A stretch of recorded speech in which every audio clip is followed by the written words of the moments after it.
3 tahun setelah Presiden Rusia Vladimir Putin mengumumkan operasi militer khusus untuk demilitarisasi dan denasifikasi Ukraina, bara api perang antara keduanya tak kunjung padam.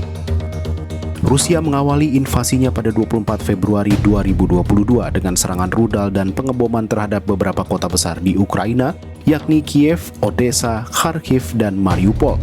Namun perang ini bukanlah kejadian tunggal, melainkan titik kulminasi dari serangkaian konflik yang meradang jauh sejak runtuhnya tembok Berlin. Runtuhnya tembok Berlin pada 1989 tidak hanya memutus pemisah antara Jerman Barat dan Jerman Timur. Lebih jauh, peristiwa ini menandai akhir Perang Dingin dan awal pembubaran Uni Soviet. 2 tahun setelahnya, Uni Soviet di tangan Mikhail Gorbachev bubar dan terpecah menjadi 15 negara independen, termasuk Rusia dan Ukraina. Ukraina menyatakan kemerdekaannya pada 24 Agustus 1991. Ukraina di bawah kepemimpinan Leonid Kravchuk memilih condong ke Amerika dan Uni Eropa ketimbang ke Rusia. Kontras dengan ini, Rusia justru menganggap Ukraina bagian dari Rusia atas dasar kesamaan etnis, sejarah, agama, dan kebudayaan.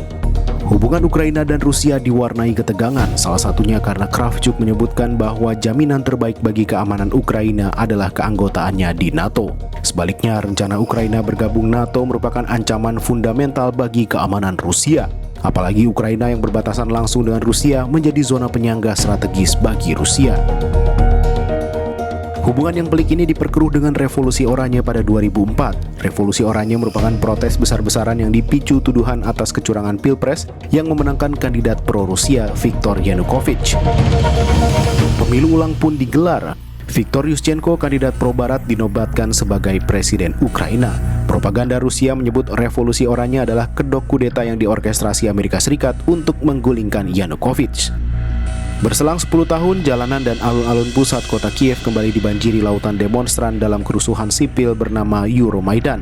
Demonstrasi ini dipantik keputusan mendadak Presiden keempat Ukraina, Viktor Yanukovych, untuk tidak menandatangani perjanjian asosiasi Ukraina-Uni Eropa dan justru memilih hubungan yang lebih erat dengan Rusia dan Uni Ekonomi Eurasia.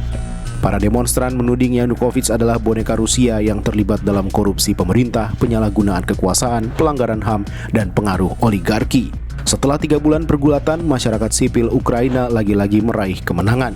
Patung Lenin dijatuhkan dalam babak terakhir Euromaidan dan Yanukovych menandatangani perjanjian tersebut sebelum akhirnya mengundurkan diri. Sebagai respon terhadap Euromaidan, Rusia menginvasi dan menganeksasi Crimea sebulan setelahnya. Kala itu, Rusia memanfaatkan kekosongan kekuasaan Ukraina. Peristiwa ini menjadi awal mula perang Ukraina-Rusia sekaligus prolog invasi penuh terhadap Ukraina pada Februari 2022 yang hingga kini masih berlanjut. Status quo perang Ukraina-Rusia mencerminkan kebuntuan militer yang memperpanjang konflik tanpa adanya jalan keluar. Presiden Ukraina Volodymyr Zelensky menyebutkan bahwa korban jiwa tentara Ukraina mencapai lebih dari 43.000 dengan 370.000 lainnya terluka. Sementara itu, Kementerian Pertahanan Rusia melaporkan bahwa dari 600.000 tentara Rusia, 90.000 diantaranya terkonfirmasi tewas dan sisanya terluka. Perseteruan berkepanjangan telah menghancurkan kedua belah pihak, terutama rakyat. Dunia berharap perdamaian segera mendinginkan bara perang Rusia-Ukraina.